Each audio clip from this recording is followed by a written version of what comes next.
All right. So let's get going. You have any camp announcements real quick, John, or? No, just wow, last day, last guest speaker of the whole thing. It's crazy. Thank you all for being here today at 3 o'clock. Just don't forget, tonight, 7:30 p.m., closing campfire. We got a good list of skits and songs and all that good stuff from a bunch of the camp and box staff, and it's gonna be a lot of fun. So that's it for me. All right, Dan? All right, so let's dive right into our guest speakers. We have a great guest with us here today. He is a special education woodshop teacher in New York City, I believe, right? And Yes. he's got a lot of fun stuff to tell us. So I'm going to turn it over to Andrew Pompeo. Hello, everyone. My name is Andrew Popeil. I am a duly certified teacher for the Department of Education of New York City. I specialize in students with disabilities, and I also specialize in woodshop. Example of things that I have made in the past. This was one of the last big project we finished at my school. We made chairs, and we restored old chairs to new. And my students are all special needs, so they are all learning disabled and they are all emotionally disabled at my school. So my students have learning disabilities that run the gamut, and they have emotional disabilities that run the gamut also. So most of my students come out of psychiatric institutions and are in and out of jail and juvenile detention. So it is a very interesting place to work with them. Anyone have any questions about where I work and my background? If you guys have questions, you can send them over to me, and I'll relay them to Andrew here. I've got the chat open. I can see if anyone types in. They can only send to the host, so they can send to one person at a time. They can actually send to a co-host too, so you may get a few, but.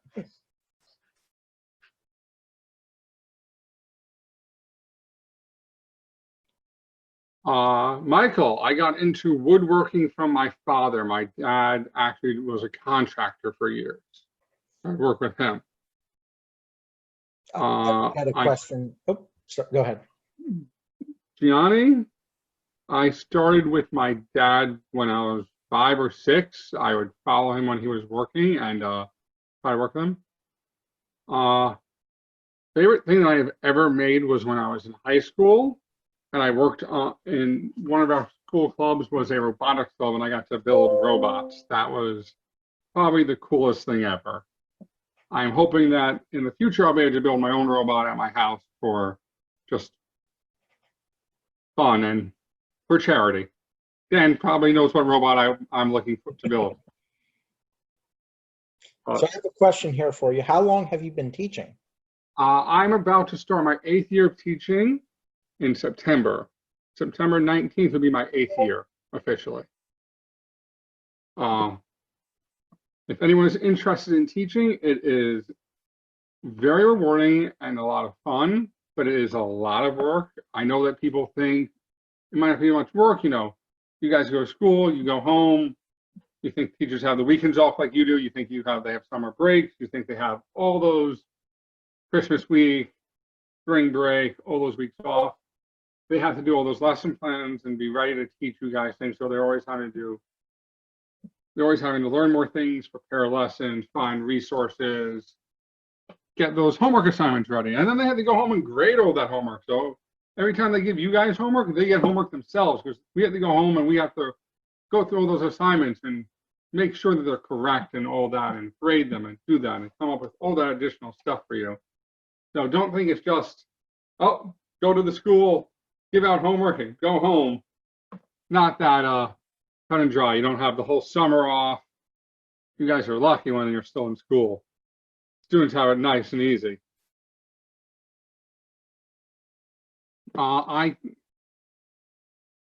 Amy, I work in Jamaica, Queens. And Alex, I see about 60 kids a day because of the type of students I work with. It is a 12 to 1 environment. So there's only 12 students allowed in a class at a time. And I see 5 classes a day, so about 60 kids a day, depending on if everyone shows up or not. If you are thinking about becoming a teacher, especially depending on where you're going to be teaching, have to be ready to go to school for not only a bachelor's degree, but you're going to need a master's degree. In New York, you have to have a master's degree to keep your license. You would only be able to teach for 5 years with just a bachelor's degree in New York. To get a permit certification, you have to have a master's degree, and then you have to redo it every year. You have to redo your certification every couple of years. You have to do professional development. You have to go to conferences, watch videos, take tests, just to keep your job. So there's always more preparation, more learning you have to do just to be able to keep everything up. Have I done anything else? Okay, so Michael, what is your favorite project to give your students? The favorite one that I've recently done was we did mousetrap car race cars at the school. And that was a lot of fun because it was a lot of noise and just a lot of fun being in the hallway, having the little cars shoot off. Everyone really enjoyed that. Not so much some of the other teachers as they were opening up their classroom doors and coming out. And all of a sudden, 1 or 2 people may have tripped accidentally on little mouse car race cars running down the hallway. Don't say you can't have fun at work. And have I done anything else with teaching? I have had lots of jobs in my life. Outside of teaching, the most rewarding one I had was I was an EMT for 7 years when I was in college and after I graduated. Does anyone know what an EMT is? Yusuf, you know what an EMT is? Awesome. So an EMT is an emergency medical technician. Is one of the ranks that work in an ambulance. So in New York State, there's 3 certifications you have to work in an ambulance. There's an EMT, an EMTA, and a paramedic.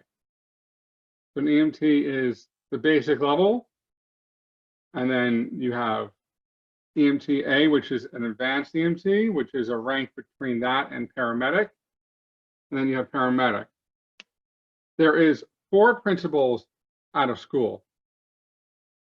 At my school, there's 1 principal and 3 assistant principals.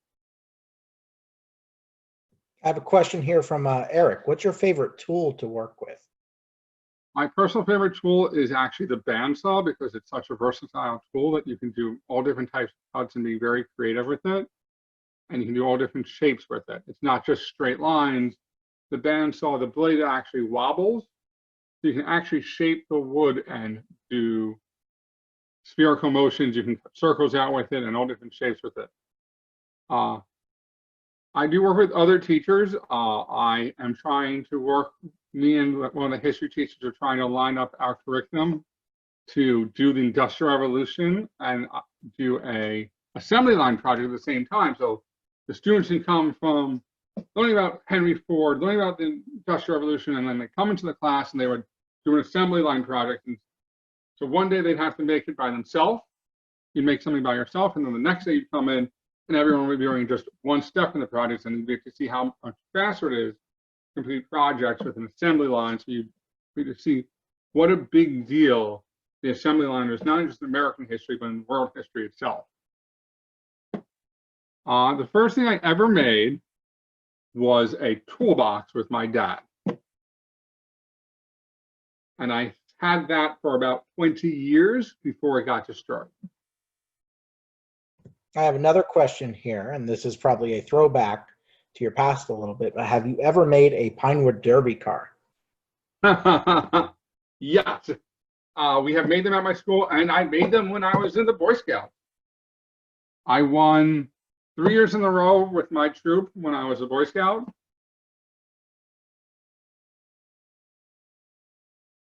What kind of wood do you like to work with? One of my favorite woods is Purple Heart. It is a wood that is naturally a purple color. If you want to go online and look it up, it is beautiful. I do not have anything with me at the moment that I could show you that is made out of Purple Heart. Let's see. I don't have any other questions from anyone, but I have a couple more over here. Okay. Why did you get into teaching? My mother was actually a teacher, and my dad did construction.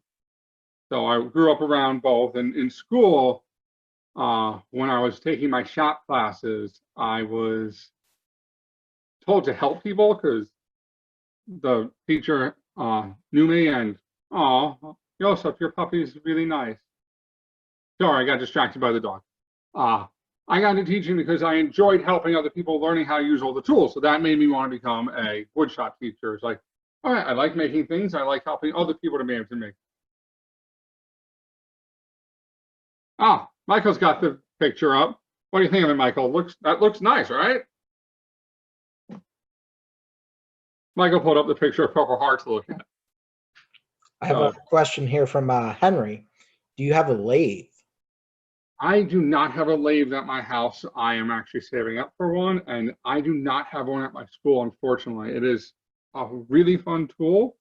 For anyone that doesn't know, a lathe is a tool that you put 2 spindles into a piece of wood and it will spin it. And while it's spinning, you can do different shaped knives into the wood to shape the wood into all different things. There's a lathe has been around since the early Middle Ages. Even Vikings were using hand-powered lathes to spin the wood and shape things like bowls, cups, plates. It was one of the oldest power tools. You'd actually have one person pulling up and down on a string to move a wheel, which would move the piece of wood so you can shape it. They have been around probably way earlier than we know of, but the oldest ones we have found have been from the Viking time.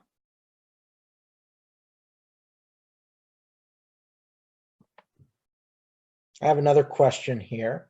How do you teach woodshop virtually with COVID-19?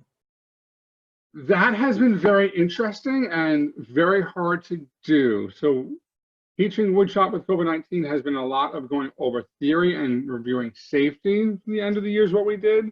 We also did some master's classes where we watched more advanced techniques than we would normally go over. So hopefully next year when they come back in and the schools reopen, if I have those students again, we can go right into more practical demonstrations and have more time building things than going over stuff. The problem with woodshop is you need to have tools. So, I can't just say, oh yeah, go into your shop in your garage and use the bandsaw to do this. One, I'm pretty sure your parents don't want you working with tools by yourself, right? You need to be supervised when you're using tools until you're much better at it. They're dangerous, and not everyone has the tools. So you can't just do things like that. So it's been a lot of learning the theory and practicing it. And we did some stuff virtually. There are some interesting videos that we put together. We did things actually with Legos to substitute actually, instead of using wood to build, we used Lego. I don't know if any of you guys have like the Lego Mindstorm kits, if you've ever played with them, to make the Lego robots. So we use that to go over concepts of engineering, of how to make hinge joints and levers and levers and all different types of things that you can make. Because once you're making something out of wood, you can make it something out of metal, you can make it out of plastic, you can make it out of Legos, connects. Building is building. The medium, it changes, which just changes the techniques, but not the concept and the knowledge of how to make it do. Do I whittle?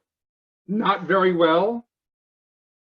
I have been teaching myself and I have been working on it. It is not something that is in the curriculum for schools. And it's something I picked up in the past couple of years. I have done maybe 2 things out of whittling. Am I making something right now? Currently, I have working on putting back together a table that we just got for our house. And I'm actually trying to build my own shop in a garage from that me and my fiance, we just got a house. So I'm currently building a shop.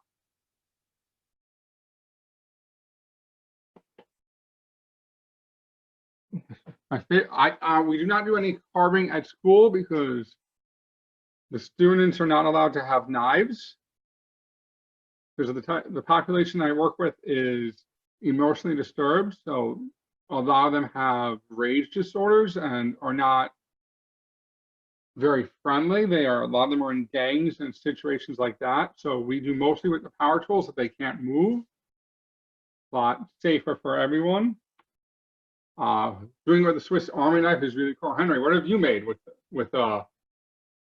your whittling?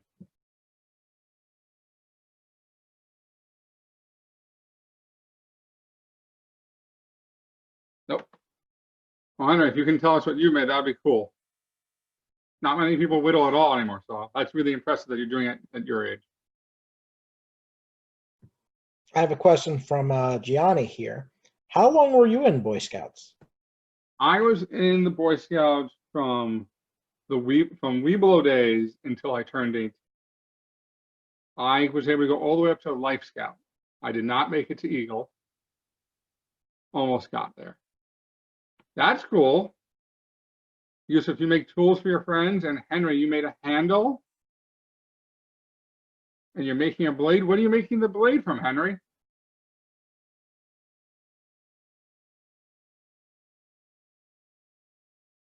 You're making a wood. Oh, you're making like a wood knife that you can practice with. Very cool.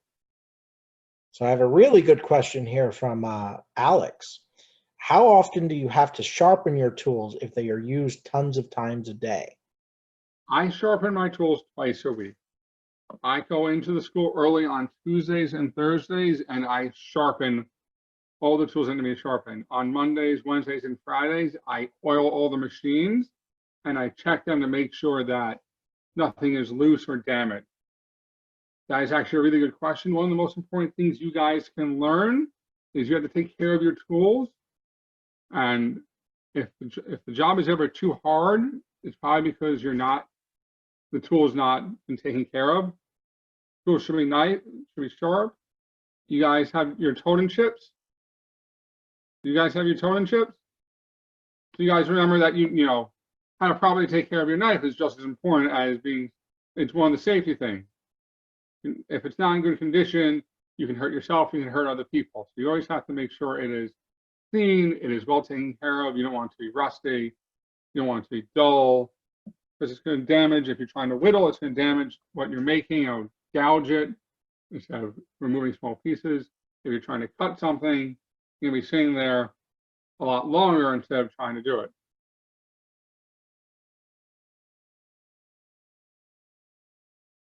Now, I know I'm answering your question. What is your question?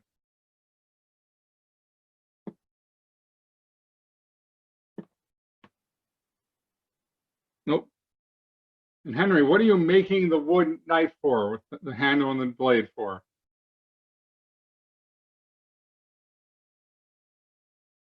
Gianni, you have your whittling chip? All right. Does anyone else have their whittling chip? Self-defense? All right. Cameron, you have it? All right. Michael, you have it? All right. I remember that was everyone's favorite thing to get. Was the first thing everyone wanted was their whittling chip, so so that their parents would buy them a knife when I was in the Scouts.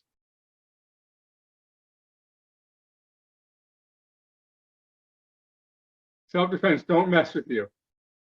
Okay, Henry. Someone's being always prepared not to be messed with. I like that. So I know you guys heard from Lisa and you heard from John about everything that goes into being certified. You have to do the same thing as a teacher. After you go to college and you get your bachelor's degree, you have to take a bunch of tests. So for New York State, you have to take 3 different tests to get a teaching license. The first one is general knowledge. So it's math, science, history. It's to know that you know the basics of all your subjects. You didn't forget anything. The second one is rules and regulations for teaching. So you know a whole bunch of different laws, how a teacher is allowed to act, how to speak properly to students, what you're allowed to say, what you can't say, appropriate ways to interact with your students and their parents, things like that. And the third one is a in-depth test on your subject area. So I had to take an in-depth test on both woodshop and on special education, the laws and everything that pertains to students with disabilities. And as those change, you have to take updated courses and learn more about it so you can help everyone. Yes, Joseph? See, wait, you had one before you had a knife before you had the whittling chip?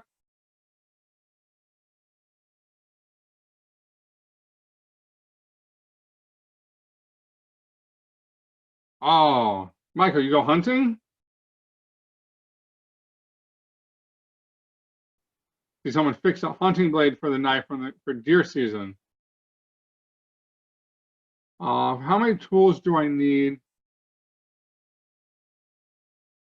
How many tools do I have for teaching woodshop? Depending on what we're making. So like, fortunately, some tools you can only have one of. Like a table saw, they are very big and they're very expensive. We happen to have one of them in our shop. Hammers, we have 12 hammers, so every student can have one when they're working on that. So depending on what step everyone's on, sometimes it bottlenecks. I don't know if you guys know what the term bottleneck means. So a bottleneck is when things clog up because everything is trying to get through that one area at a time. Just like when you pour your soda, you know, the bottle thins out, right? Just slow it down so it all doesn't pour out in one instant. So, you know, sometimes some of the tools slows everyone down. That's actually a very good question.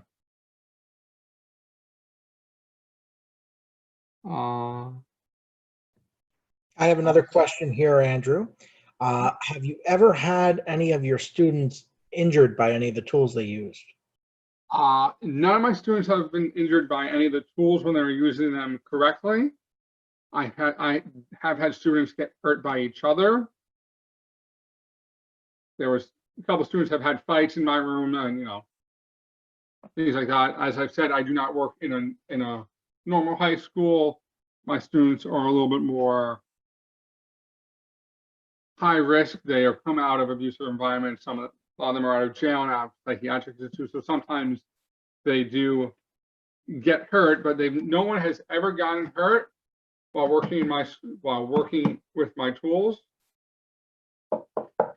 So I don't know if you heard that. Just knocking on wood for. Don't want to jinx myself. Henry, what do you want? What did I go over too fast? So because you said you're taking note.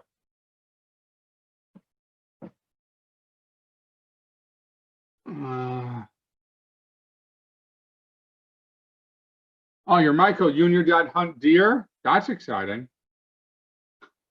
I'm sorry, Henry. I tend to talk fast. I'm sorry about that.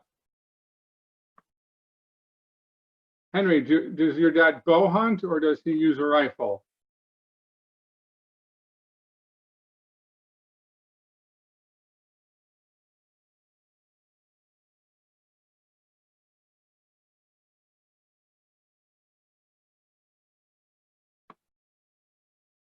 Oh.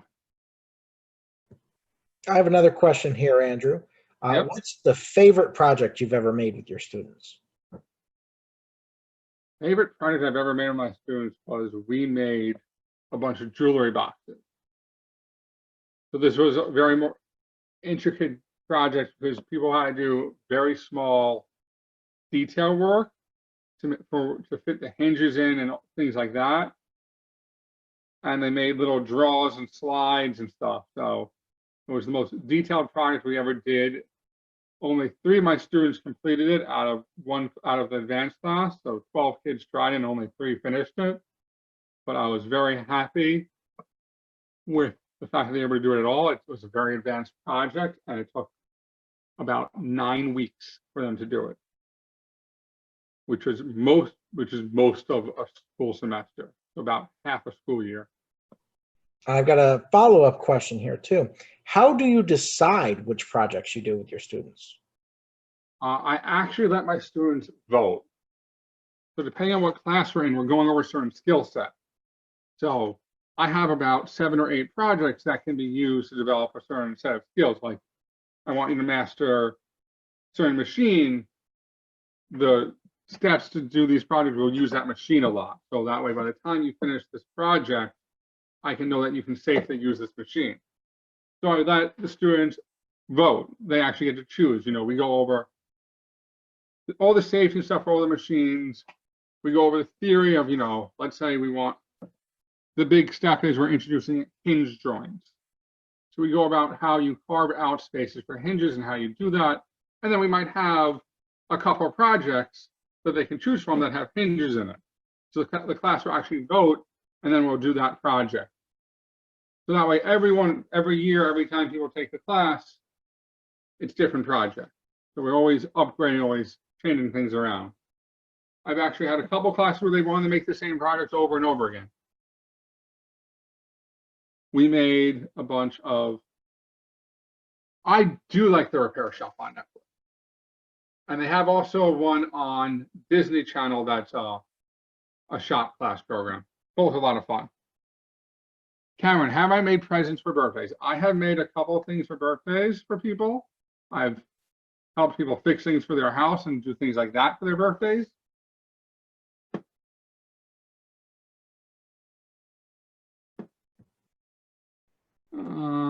I don't see any other questions on there. I have 2 more over here. So Okay. one of which is, when you were a scout, did you ever take the woodworking merit badge? I did. It was one of the first merit badges I did.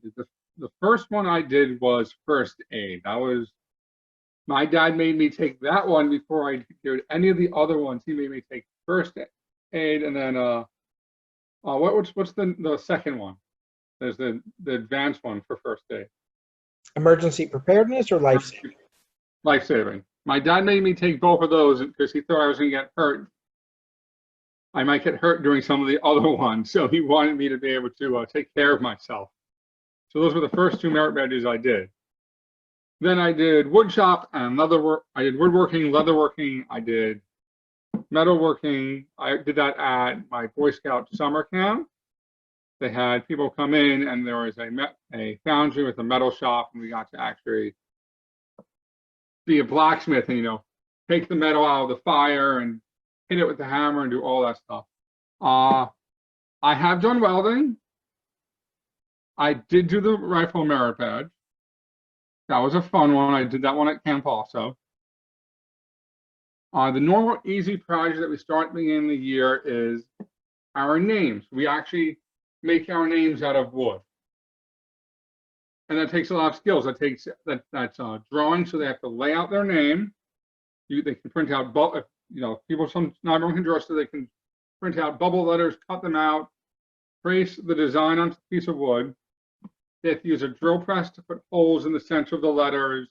They have to use the bandsaw to cut out the edges of the letters, and then they use the hand coping saw to go inside the letters and carve out the inside. So like if they have an A, to cut out the center of the A, you have to drill a hole through it, put the saw in there, and hand cut that out.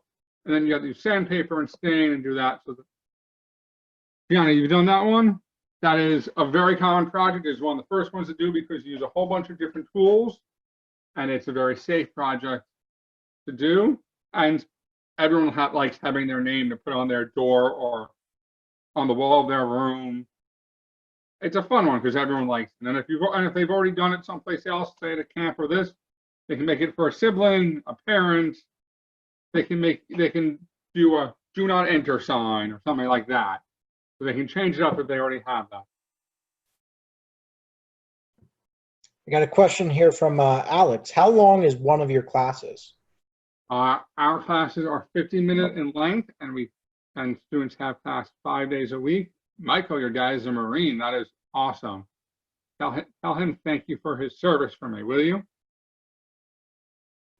And I have a question here from Henry. What's the hardest thing you've ever made? That's a good question. I need to think about that for a minute.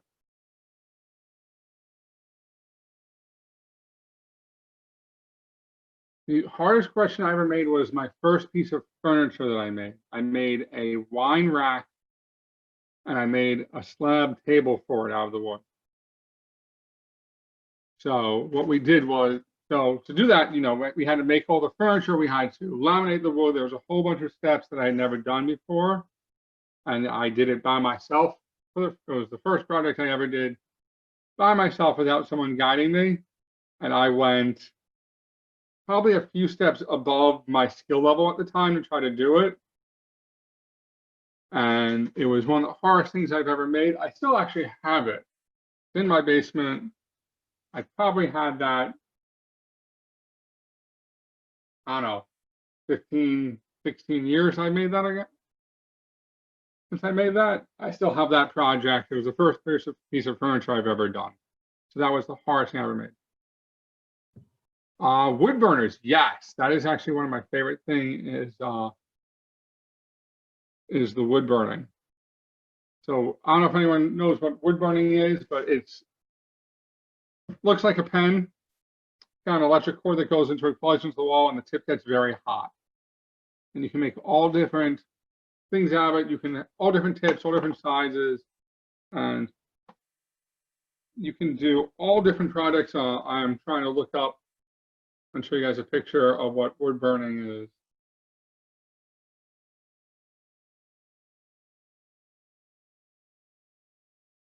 Because it is fun. It is something fun that you can do.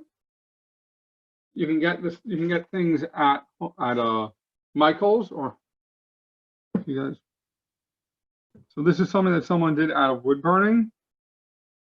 They put a mountain range on the piece of wood, and that is from using a pen to burn in the design that they like. People can go crazy with it. So this is a table that someone did, and this is all wood burned on there, and this is their dining room table. This is what their wood dining room table looks like when they sit down with dinner. So you can make a lot of beautiful things out of wood burning. Just remember to be very careful when you do it, and always be near water in case you burn yourself, because it is very hot. So be very careful when you're doing it, and start off with gloves on so you don't hurt yourself. You do not want to burn yourself.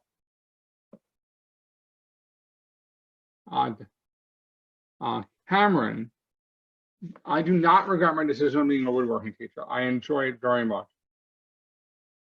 You can use a wood burner to cut through thin wood. It's going to take you a lot of time.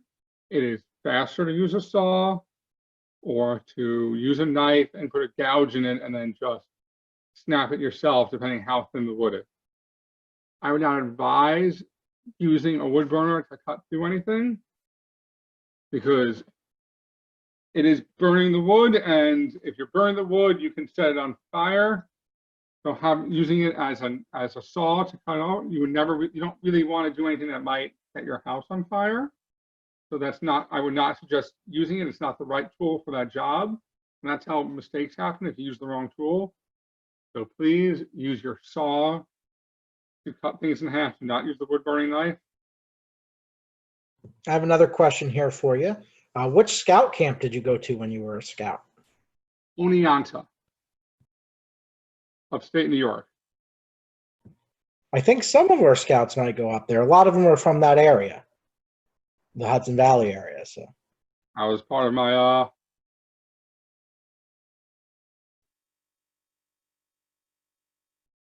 it's okay, Yusuf. It's always good to ask, but I just want to make, big thing about being a teacher is making sure that your students stay safe. So I want to make sure that you don't get hurt. So sorry if I was being a little bit heavy with the safety there, but that is my main thing is safety. And as I said, I'm going into year 8 when no one's gotten hurt in my classroom. So I want to continue that with you guys if you guys go into trying to do any woodworking. If I could choose any other job, what would I do? I'd be a chef. I love to cook. It's the other thing. It's making things. It's a lot of fun, and everyone loves a good meal, right? You guys don't like good food? All right, now I'm getting some head nods. Yeah, they like good food. Everyone likes someone that can cook. You know, I will sometimes message my friends and go, I'm making dinner. Do you want to come over? And they go, yes. I will tell my family I'm making dinner. Do you want to come over? They go, yes. Everyone seems to like food for some reason. I don't know why. You can cook, you'll never not have friends. So I have another question here from Eric. Any tips on building a Pinewood Derby car?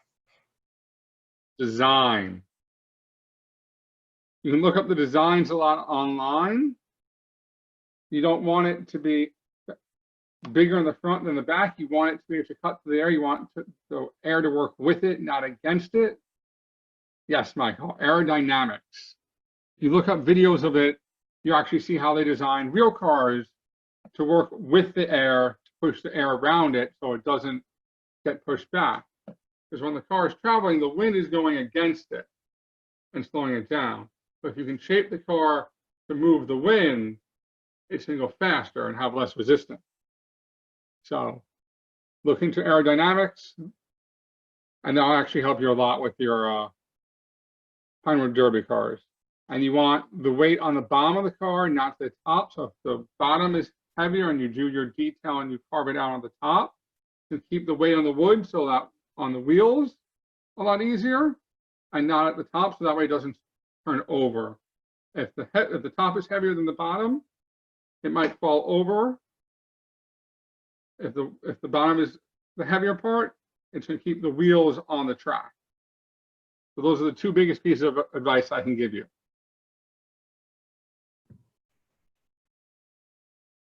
All right, so I don't have any more questions over here. I don't know if you have any more in your chat. I do not. All right, so I have one final thing I like to ask all our guest speakers. Do you have any advice for our scouts that might be interested in either getting into woodwork or teaching? For teaching, try it out. If you have something that you can do that your friend can't do, try showing them. See if you enjoy it.